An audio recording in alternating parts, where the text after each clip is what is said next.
Hello Knights and welcome to Email 101. In this presentation, we'll talk about how we use email at DSST to send messages to each other.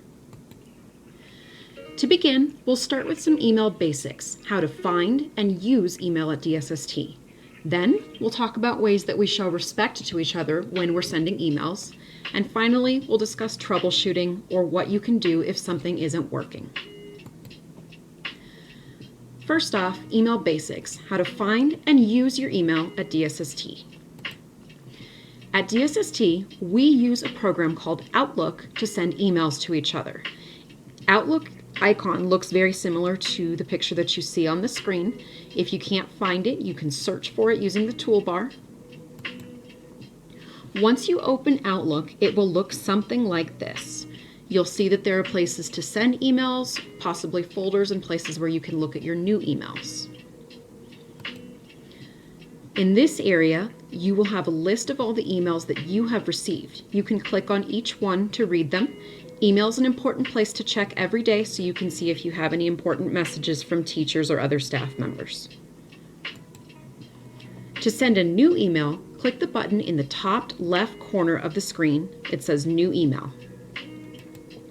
It'll pop up with a screen that looks like this.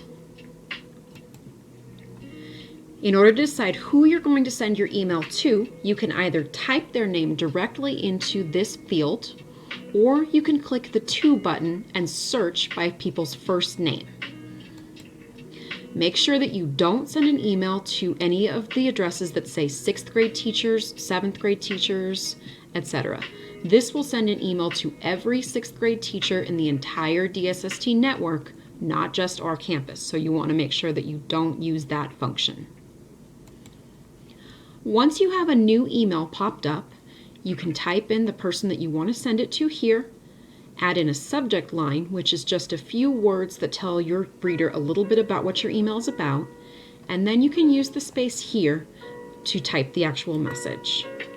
So again, subject line goes here, just a couple of words, and then the body of the email has your message.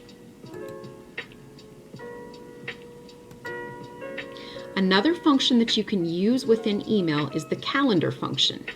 When you're back in your home screen, which looks like this, you'll see in the bottom left-hand corner a button that looks like a little calendar. When you click to it, it'll pop up with your calendar. This is a place where you can click on different meetings throughout your day to get to the links of where you need to be. Next, we're going to talk about respect while emailing, how to write polite and professional emails. Take a moment to read through this email. If you were a teacher and you received this email from a student, would you be happy? Why or why not?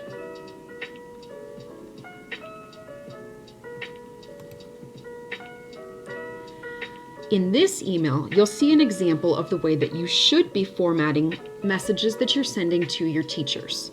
This is also a great skill for when you get older and you're sending an email to a professor or boss or anyone else that you need to show respect to. It starts with a clear subject line, makeup work. This is so that the person receiving the email has a quick preview of what is going to be included in the email. Next, this student started the email by saying, "Dear Mrs. So-and-so." You can either start with dear, you can say hi, you can say good morning, anything that's polite and appropriate to send to an adult. Next, this student has a very specific message. "Since I missed Monday and Tuesday, I have some work to catch up on. I was hoping you could help me get caught up and on track." The message is polite and professional. The student finishes up by thanking the teacher for their time and signing off with sincerely and their name. Finally, we'll talk about ways to troubleshoot if something within your email is not going right. Your first step always is to close and reopen Outlook and then to try to restart your computer. This will solve most of your technology problems. Then, if you're still not being able to send or receive emails, you can click on the tab that says Send and Receive and click the button that says Send, Receive All Folders. If these options don't work, you can ask your advisor or any other staff member for help. What questions do you have about using email at DSST? Next, let's practice. Write your advisor an email. Your advisor will post their email address in the chat so that it's easy for you to figure out who you're sending it to. Your subject line should be "School so far." Then, in 2 to 3 complete sentences, please let your advisor know how school's going so far and if you have any questions. Don't forget to include a greeting, polite language, and a sign-off.